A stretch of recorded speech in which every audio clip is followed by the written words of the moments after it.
Hi, I'm Kathy Zaleski with, this is always the hard part, with Realty One Group Peak in Bozeman, Montana. And I'm Kayla Henry, also at Realty One Group Peak in Bozeman. Okay, awesome. So this video we decided would be pretty cool and very pertinent to the market right now, certainly here in Bozeman, maybe all over the country. Probably. Yeah, I think so. So what we want to talk about today are home sale contingencies. What that means, we're going to try and kind of keep it simple and explain the general terms, and what if you're in that situation, whether your home is for sale or should be soon, or whether you're buying and need to have a home sale contingency, or if you're a seller and you're looking at offers. And I would say, now they say like 95% of statistics are made up. So I would say 85% of the sales that we're going to see in the Bozeman market in the next 18 months are going to be home sale contingency offers.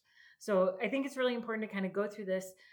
It's not just a first-time home buyer thing, but if you bought or sold in the market in the last 5 years, you likely have not utilized this or heard of it.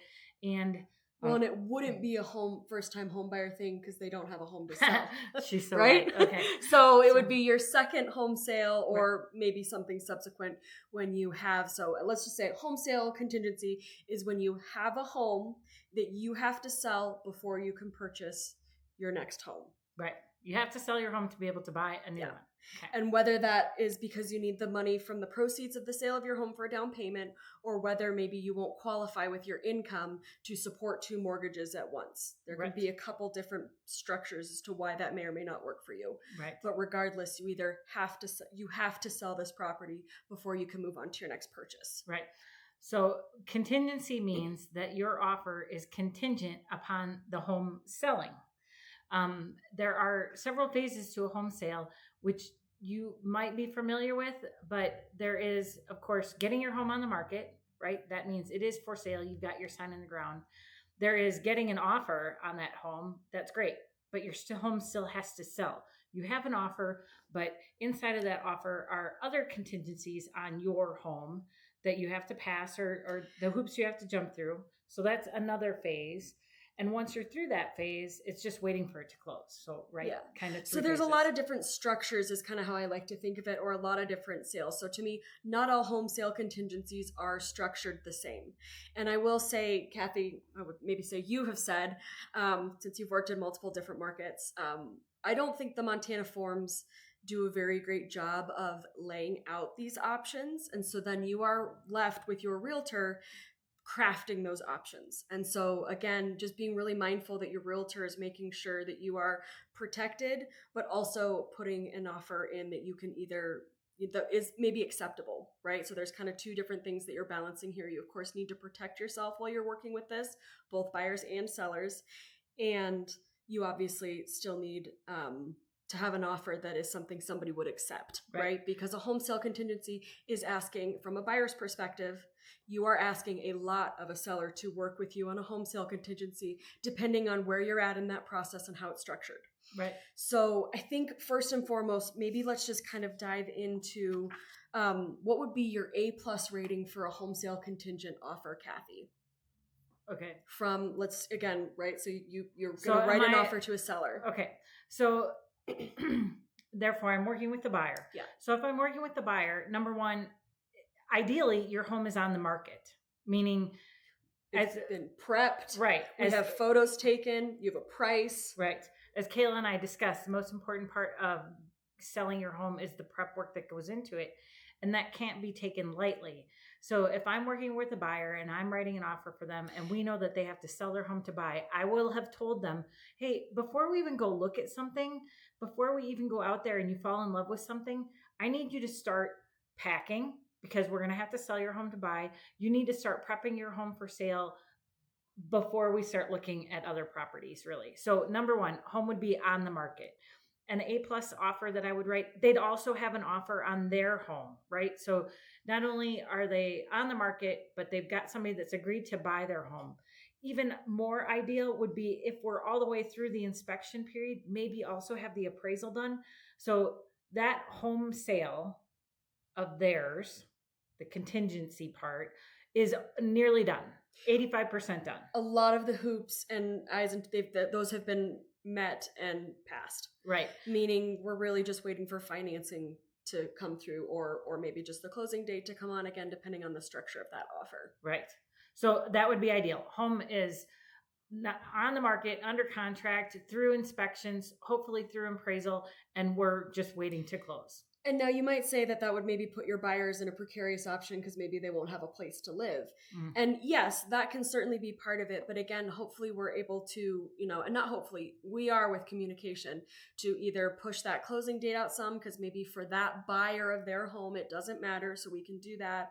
Or maybe your clients have a mother-in-law or a sibling that they can move into for a small interim Camper, period. Fifth wheel. Yeah. I mean, but again, go on vacation. Yep. For a month. Those are all the things that we are juggling with these home sale contingencies. And so again, sometimes you can't always get that A+1, but that to me would be the best possible outcome, or I would say best possible presentation of a home sale contingent offer, both for the buyers because they feel very confident in their home selling, and for sellers accepting that, knowing that this is very much well through a lot of the hurdles. Yeah, absolutely. Yeah. And so then moving on, let's say maybe taking it down a tier to maybe like a B-ish, and we're just kind of making these up. This isn't actual any real terms.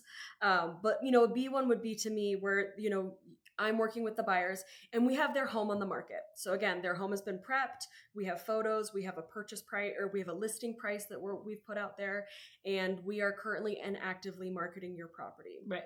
So in terms of if I were representing the seller and you were bringing the offer to me for your buyers that want to write their offer on my seller's home with a home sale contingency, number one, I can look at the property, see is this a dog? See how it's presented. How am I marketing it? Right. How long has it been on the market? Has it been on the market 24 hours or has it been on the market 24 days?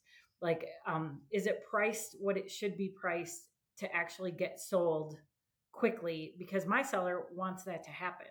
Because again, it has to happen. Right. As we just described, getting under contract is a first step of many that might sabotage that potential offer. So the further we are along, the better.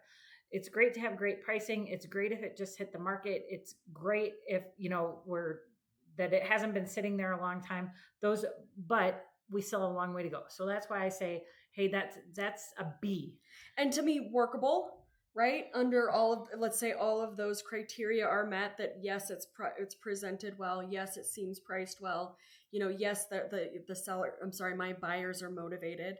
And then sometimes even having a conversation being like, well, this is our, starting price, but they really only need to net X amount so that you know that, well, if we get even, let's say, a somewhat lower offer, we could probably still work with it because it's enough to purchase the next home. Right. So again, can be just a lot of moving pieces.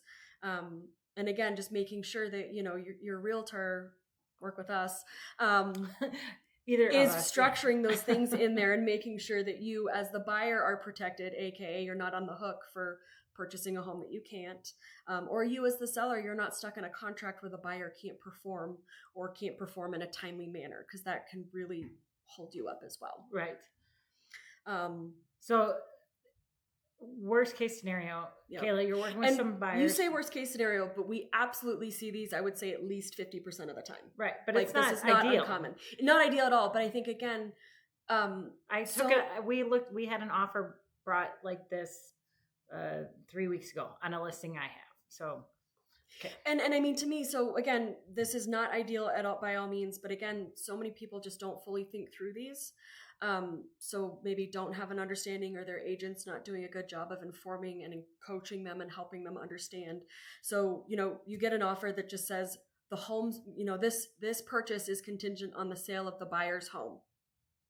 Nothing else. And then you go to your MLS and you look up the address that they put in. Hopefully or you they don't put in even get an address. Right. Okay. And then whoa, that home's not on the MLS. What's the plan to get it sold? Are you sending smoke signals telepathically? Yeah. What's happening? So that would be if I were representing my sellers and I got an offer like that, I would say, hey, this offer is a D. Like, it is not an A plus.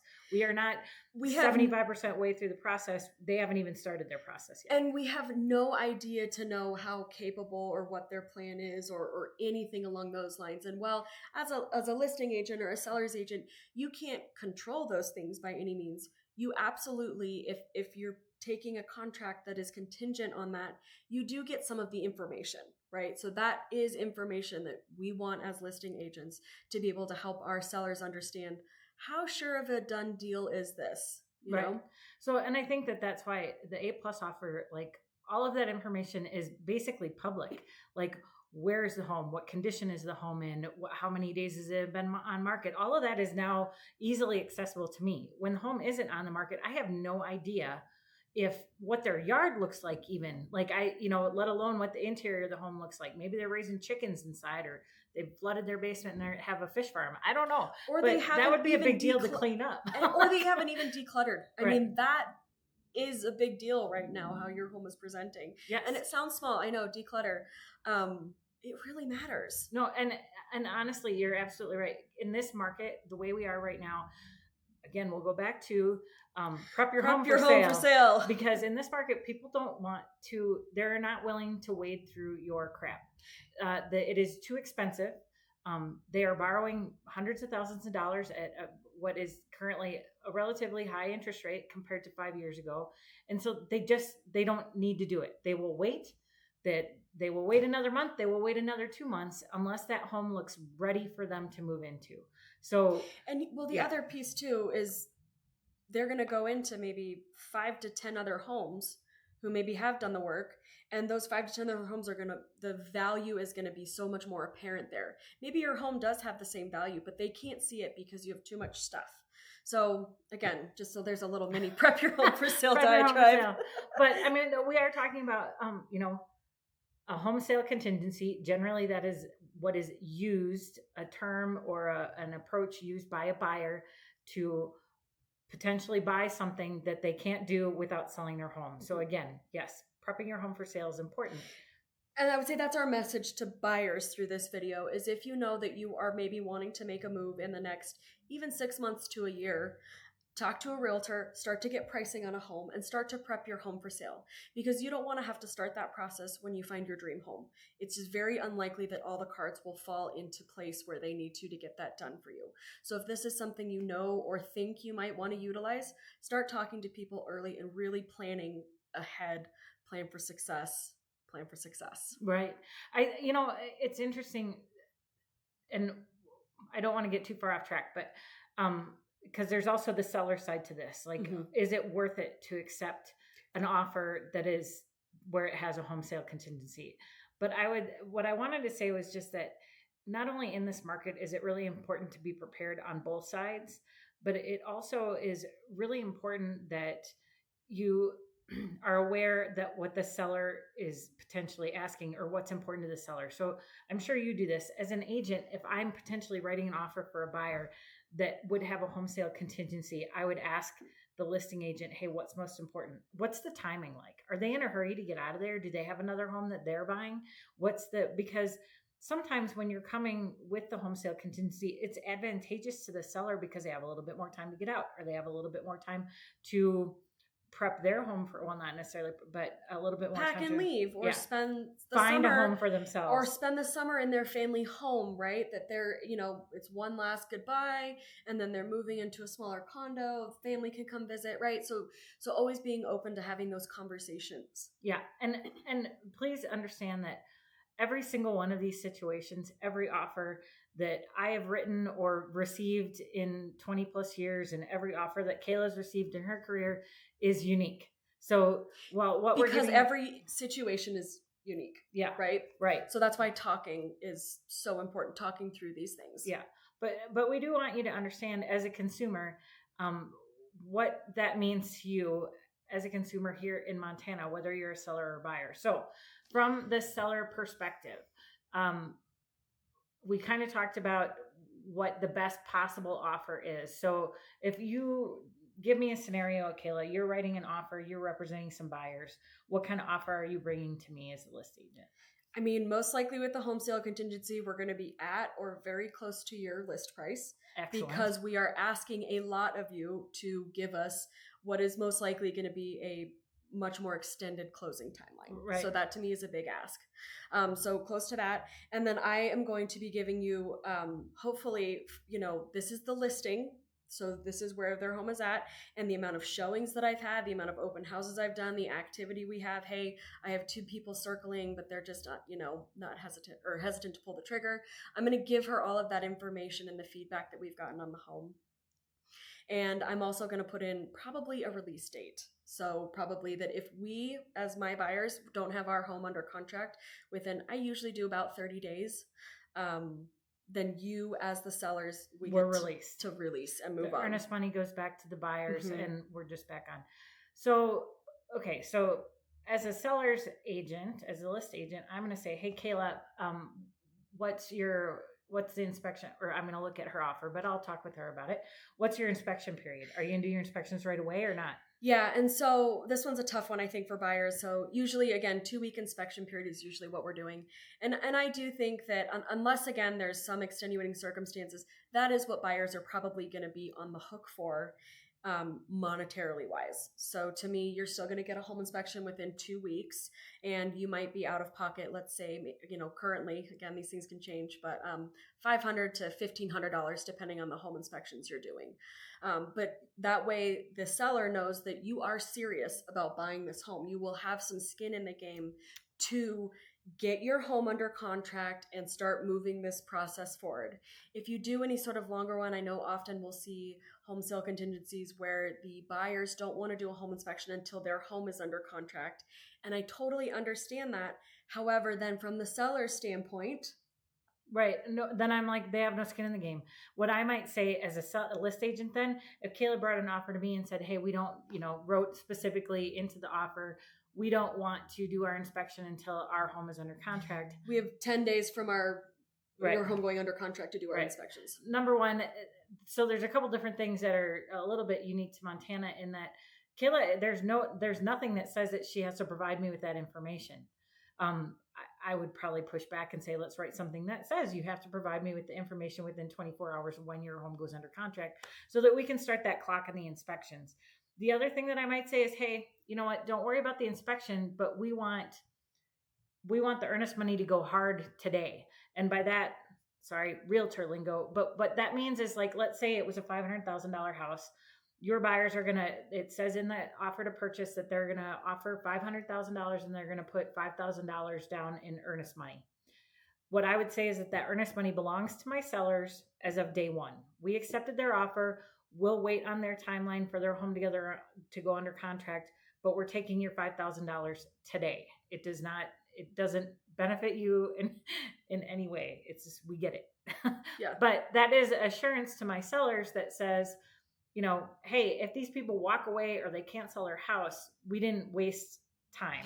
And I think that's the thing. We got compensated for our time. Yeah. Sorry. Well, and I think that is the thing that a lot of buyers can fail to recognize is truly how important timing is for sellers. Because sellers have done all of that work to get their home ready. They are so ready to just move on from this place now because, again, it is a lot of work to get there. And so then when they get an offer, they're ready to move forward and just be done with it.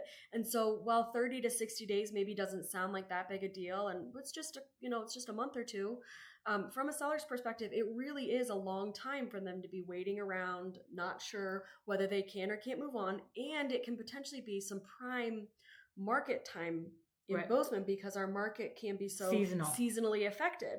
And so I think, again, just depending on the timing, but even in the winter, to me, who knows what buyers may be trying to close beforehand, taking your home off the market or at least having it under contract truly does change it for sellers. Exactly. So there are some also things about the home sale contingency that when a buyer asks a seller to accept a home sale contingency, the seller is effectively taking their home off the market then. Mm-hmm. So if that's before inspection, right? That's before anything. That's just giving another 30 or 60 days where, again, like Kayla said, there are some really hot times here in Bozeman. Like, it's almost May and graduation weekend at MSU is a huge busy weekend. Yeah. There are buyers in town then.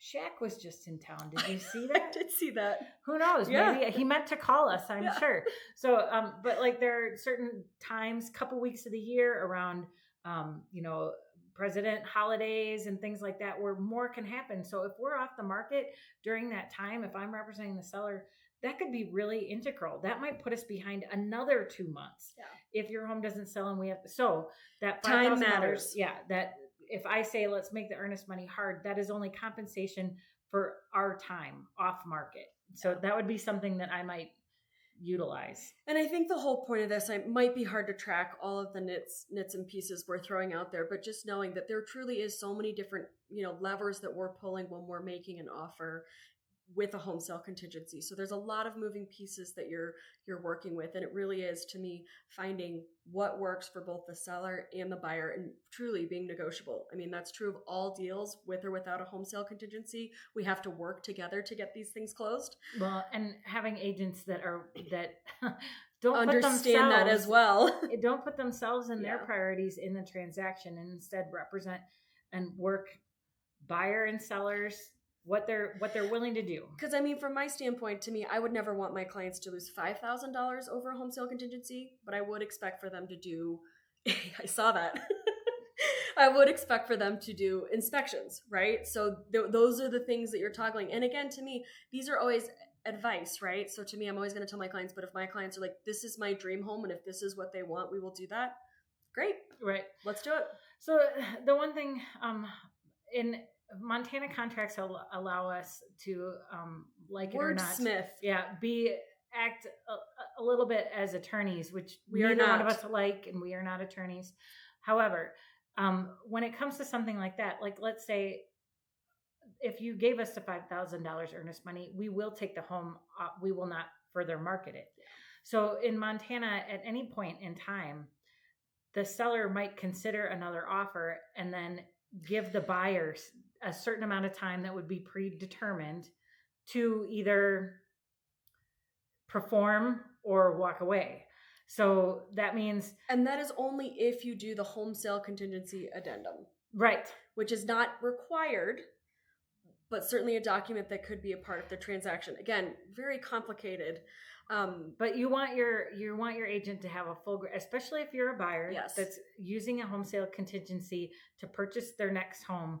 You want your agent to have a full grip of how many different ways this can be structured, and what structure might work best for you and your family, your timing, everything.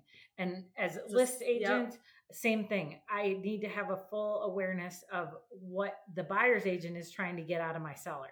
And how that looks. And how on the hook, to me, like how long are your sellers on the hook to be potentially stuck with these buyers? Yeah. So it can be very complicated. And I always say, if we get multiple offers, which has happened on my last 2 listings, which kind of odd that we're back in that game I'm again. in a multiple offer situation right now, hoping to hear that my clients got it. Yeah. So, but I think that when I lay out the offers in front of my sellers, I say, okay, what we need to do is look at which one of these is most likely to perform. Not necessarily the highest dollar amount, the highest purchase price, but who's willing to put the most skin in the game because they're the most committed, whose home is the furthest down the line, whose home is, nearly closed or closes in 5 days. That would be ideal, right? Where we're not taking as much risk. From a listing agent perspective, that's the way I look at it. And from a buyer's agent, you're trying to put the offer that is most tolerable, right, to the seller, and but still your ability to perform, but still protects your buyers. Right. Yeah, it's a very fine balance. Yeah. And I would say, again, in a multiple offer situation, sometimes, I've often told my clients, like, well, these guys have a home sale contingency, and yes, they're, $5,000 over your ask. These guys are $5,000 below, but they don't have a home sale contingency. Yeah. They're putting 40% down. I mean, to me, I would take the one that I feel most confident about because it'll be less stress and the smoothest sailing. And we belittle money in this business all the time. But once you've done it as much as you've done it, you've seen $5,000, $10,000, it's sometimes really, I would say not even sometimes, it's Right. often not worth it. What's that 10 grand difference going to be to you when they don't even buy your house? Yeah. It will be zero. And you will wish that you had taken the offer for 5,000 less and be on your way to your new home in Florida or wherever you're going. But if you don't, you have to look at it, what is the best, who has the best ability to perform? Yes. Contingencies and timelines really matter. That's why to me an offer is so fun to write, is because it's not just about money. There's a lot of other moving pieces to it. And again, in a multiple offer situation, truly being able to weigh out what are the differences between these offers, because I think on the surface they could appear the same, but having somebody who has a firm grasp on our contracts and the market and everything along those lines can really make or break a deal for you. Well, and an agent that's not going to just take the contract at its surface value, but call the buyer's agent or the agent that wrote the offer back and say, what do you mean by this? Where is this house? How long until you get it on the market? Because they don't necessarily have to write that into the contract. They might be like, yeah, we'll get it on the contract in 30 days or on the market in 30 days. Well, so now we have to wait 30 days for you to get on the market and wait for you to sell it. Like, no way. So you really have to have an agent that is going to dig deep, because home sale contingencies have many, many layers. There's many, many steps to a home sale, as we've discussed. Well, and to me, now you're not only worried about the home inspection on your home, you now have to worry about the home inspection on a second home. God right? forbid that those people are selling a home too. Oh, that's happening in our office right now. I don't know how she's doing it. There can be many, many layers and many, many different people involved. So hopefully this video didn't just make things clear as mud. Yeah. Please, as always, feel free to write questions in the comments and we'll definitely get back to you, or reach out to us. Or directly. if you want to have a conversation, because a lot of these things are truly just what's your situation. Please don't hesitate just to ask us questions. And we absolutely are not saying that being a buyer and writing an offer with a home sale contingency doesn't doom you. No. Okay. It is okay. And you, again, made up or not, probably 85% of your competition, the other buyers out there right now, are doing the same thing. It's about how you structure it and your preparedness, preparing your home. Prepare your home. But yeah, I think please don't hesitate to reach out to us. Every situation is unique and different, and there's always going to be a way to manage it that everybody might not be doing a dance at the end of the day, but everybody should get what they want, right? Like the buyers should be able to move into the new house on a timeline that's okay with the seller. And those would be our goals. So again, we don't mean to be negative. And again, these certainly work, right? We can absolutely close properties with home sale contingencies. Absolutely. And something we all need to be pretty comfortable with. Again, sellers, wrap your mind around the fact that this will be part of the contracts that you're seeing potentially. And just know that, again, so long as we have a full idea and a full packet of information, they might be worth working with. Yeah, right? Absolutely. So thanks again for watching our video. Please subscribe and like our channels. Don't hesitate to reach out. We know this is kind of a muddy issue, but you're not alone. And we're going to see more and more of this in the marketplace in the days and months ahead for sure. So we appreciate you tuning in, and we will see you next time. Thank you. Thanks.